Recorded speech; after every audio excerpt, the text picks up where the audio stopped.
കച്ചോലം.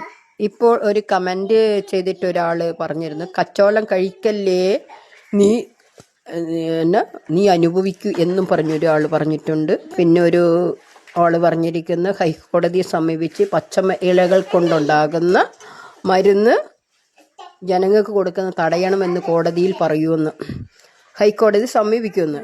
അതിനു മുമ്പ് ഞാൻ കോടതിയിൽ ഇങ്ങനെ പോയാൽ ഞാൻ കോടതിയെ സമീപിക്കുമെന്ന് അവരോടും പറഞ്ഞേക്കുക. കാരണം കച്ചോലം എന്ന് പറഞ്ഞാൽ ഞാൻ നിങ്ങളോട് കച്ചോലത്തെക്കുറിച്ച് ഞാൻ പറയുകയാണ്.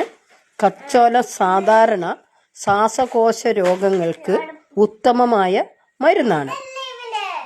വാതം, കഫം, അർസസ്, കുഷ്ഠം, വ്രണം, ചുമ, മുഖരോഗം, നാസിക രോഗങ്ങൾ, ശരീരവേദന, ഇത്രയ്ക്ക് ഉത്തമമായ ഒരു മരുന്നാണ് കച്ചോലം.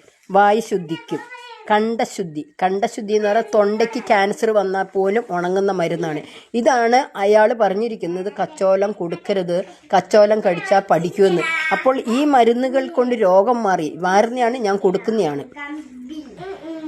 പക്ഷേ ഈ മരുന്ന് ഇത്രയും ഫലസിദ്ധിയുള്ള ഒരു മരുന്ന്, കാരണം വയറിനൊക്കെ ശുദ്ധമാക്കുന്ന, വയറിനെ ശരീരത്തെ ശുദ്ധമാക്കുന്ന ഒരു മരുന്നാണ് കച്ചോലം. ഒരു കിഴങ്ങാണ്, വേറെ ഒന്നുമല്ല. അത് പണ്ട് കൃഷി ചെയ്തുകൊണ്ടിരുന്നതായിരുന്നു. പണ്ടത്തെ കാലം ഇത് കഷായങ്ങളും ലേഖ്യങ്ങളും അരിഷ്ടങ്ങളും ഉണ്ടാക്കിക്കൊണ്ടിരുന്ന മരുന്നായിരുന്നു. ഇന്ന് അതൊന്നും ആരും ഇറക്കുന്നില്ല. കാരണം ജനങ്ങൾ വേഗം രക്ഷപ്രാപിക്കും, രോഗം മാറും. ജനങ്ങൾ രക്ഷപ്പെടുന്നത് കൊണ്ട് ഇപ്പം അതൊന്നും ഇറക്കുന്നില്ല. നമ്മൾ രക്തത്തെ ശുദ്ധീകരിക്കാൻ നന്നാറിനെ പോലെ ഒരു മരുന്ന് തന്നെയാണിത്. നന്നാറി, കയ്യന്യം, ഇങ്ങനെയുള്ള മരുന്നിനെ പോലെ ഒരു മരുന്നാണിത്. അപ്പോൾ എന്താണ് മനുഷ്യൻ്റെ അവസ്ഥയെന്ന് ഞാൻ ഊഹിക്കുവാണ്.